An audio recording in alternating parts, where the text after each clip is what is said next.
pessoal, tudo bem? Espero que bem. Bora para mais um vídeo? Vamos continuar a maratona do livro de Gênesis, que tem muita coisa aí pra gente aprender, pra gente descobrir.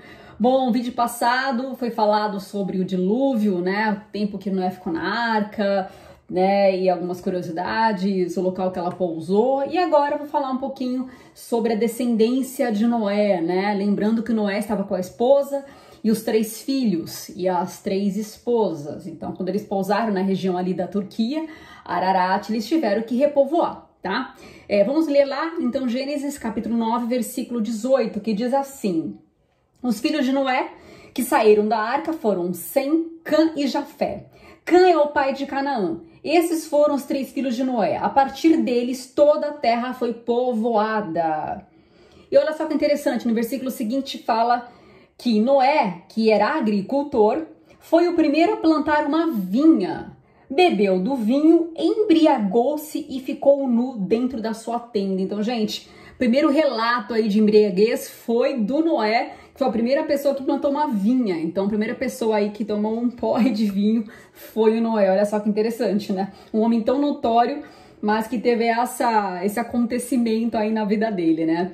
E olha só, depois que ele tomou vinho, que ele se embriagou e ele ficou nu, o filho dele mais novo, Cã, ele se deparou com o pai naquele estado, né? Ao invés dele pegar e cobrir o pai dele, né, deixar abafar o caso, ele chamou os irmãos para falar: olha, o pai tá nu, vejam, e expôs a nudez do pai, né? Então isso acarretou aí numa consequência para a vida dele. No versículo 24 fala assim: quando Noé acordou do efeito do vinho e descobriu o que seu filho caçula lhe havia feito, disse: maldito seja Canaã, escravo de escravo será para os seus irmãos. Então, depois que Noé se deu conta, né, que ele foi exposto pelo filho dele, né, ele aí jogou uma sentença para a vida de Canaã, para a descendência de Cã, na verdade, que até hoje eu acredito que faça sentido. Dá uma olhadinha no mapa, agora eu vou usar alguns recursos, né, que eu tenho alguns recursos de edição. Dá uma olhada aí no mapa, nos locais que tanto Sam, Cã e Jafé povoaram aí a terra. Dá uma olhadinha aí no mapa. Então, como vocês viram, os descendentes de Cã, eles se estabeleceram em Canaã, no Egito e no norte da África. Coincidentemente, ou curiosamente, são países hoje muito sofridos, né? Tanto Egito quanto o norte da África, se parar pra pensar, são países com extrema crise, né? Então talvez seja fruto aí dessa maldição aí de Noé. Os descendentes de Jafé, eles ocuparam a Europa e a Ásia Menor, e os descendentes de Sem, a região do Golfo Pérsico. Bom, vamos lá. Agora, continuando, né? Eles tiveram filhos e filhas e netos e bisnetos. Eu quero falar sobre um notório que tá lá em Gênesis, capítulo 10, versículo 8, que eu vou confessar que eu só prestei atenção nele nessa vez aqui da minha releitura da Bíblia, porque passou batido nas outras vezes que eu li. E foi demais descobrir sobre essa ilustre presença. Vamos lá. No versículo 8 diz assim: Cuxi gerou também Nimrod, o primeiro homem poderoso na terra. Ele foi o mais valente dos caçadores e por isso se diz valente como Nimrod. Eu fui começar a pesquisar sobre esse tal de Nimrod. Eu falei, meu, o que esse cara fez por ter sido mais famoso, mais poderoso da época? Comecei a pesquisar, né? Montar o quebra-cabeça arqueológico histórico e achei algumas informações muito interessantes, né? E intrigantes. Primeiro, ele foi o nome mais famoso no período aí de 400 anos, desde o dilúvio até Abrão. Então, o nome mais famoso de fato foi o do Nimrod. Ele foi um grande caçador, valente. Então, isso era um tributo, né, muito necessário na época, porque tinha muitos animais, né, muitas feras aí. E aí tinha que ter alguém que enfrentasse, que desse segurança pro povo, né, que tivesse habilidade com arma de caça, e Nimrod tinha. E aí ele foi também o primeiro rei após o dilúvio. Ele estabeleceu algumas cidades, tá? A primeira que ele estabeleceu foi Babel. Babel, que depois se tornou a Babilônia, a famosa Babilônia, que é conhecida como o país de Nimrod. E também, dentre outras, ele também estabeleceu Erech, ou que é chamado de Uruk, que hoje é Iraque. E também a Nínive, que foi uma cidade também muito famosa e conhecida por séculos. Então ele era um grande conquistador, né? E isso fez com que ele se tornasse realmente uma pessoa muito cheia de si, a ponto de se intitular como se fosse o deus do sol, né? Isso segundo contos, né, históricos, inclusive difundido aí no meio judeu. O engraçado também, o nome Nimrod, né, no hebraico, ele deriva do verbo marad, que significa rebelar. Então, o nome, né, biblicamente falando, ele tem muito a ver com o caráter da pessoa. Então, ele foi um cara que realmente se rebelou,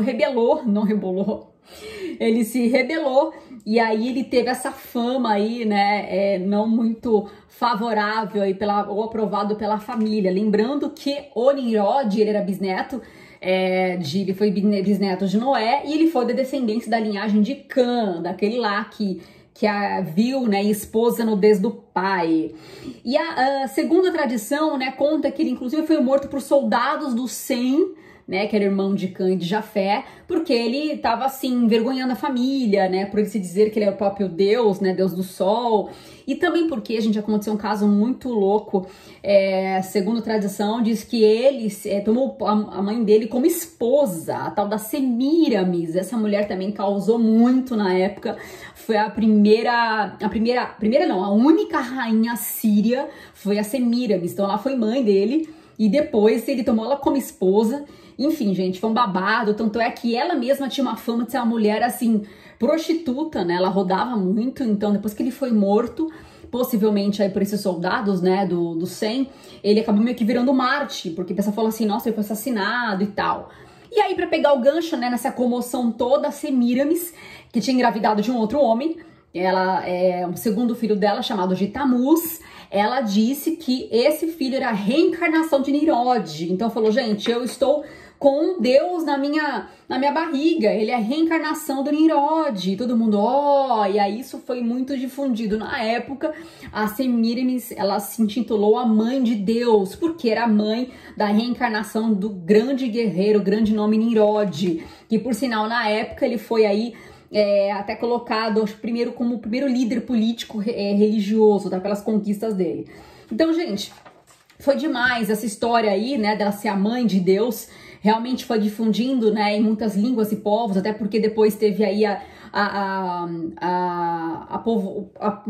espalhar, né, dos povos depois da Babel. A gente vai ver no próximo vídeo sobre isso. E essa Semíramis e esse Tamuz, eles foram mudando de nome de acordo com a cultura, mas era exatamente o mesmo conceito, era mãe de Deus, era mãe com um nenenzinho no colo.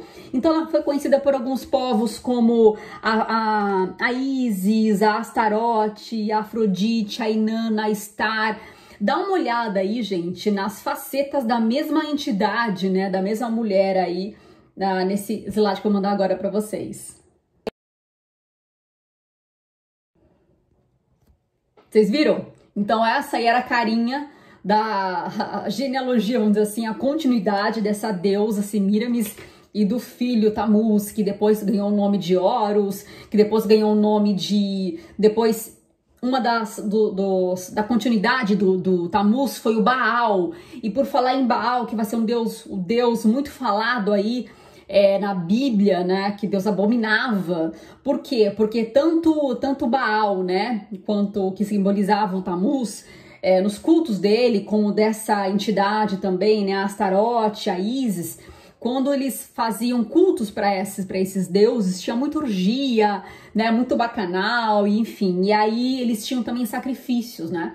E os sacerdotes de Baal, eles tinham o costume de comer parte do sacrifício, que geralmente era humano. Então, inclusive criança, porque era um sangue mais puro, tá? Então, da onde surgiu a palavra canibal, o canibalismo, que significa? Cana significa sacerdote, Baal significa de Baal. Então, sacerdotes de Baal comiam carne humana e por isso que veio o canibal, o canibalismo. Olha só, hein? Bíblia é cultura. Eu pelejei para descobrir esse monte de coisa. Como eu falei, tem muitos livros aí, eu consulto em vídeos para poder reduzir em curto prazo, mas realmente surgiu daí o termo canibal. Então, vamos falar um pouquinho mais, né, sobre toda essa nova cultura de cultura de culto, né, religioso. No próximo vídeo vamos falar um pouquinho mais e falar um pouquinho sobre a Torre de Babel, a tão famosa Torre de Babel. Até lá, até a próxima e se inscreva no canal.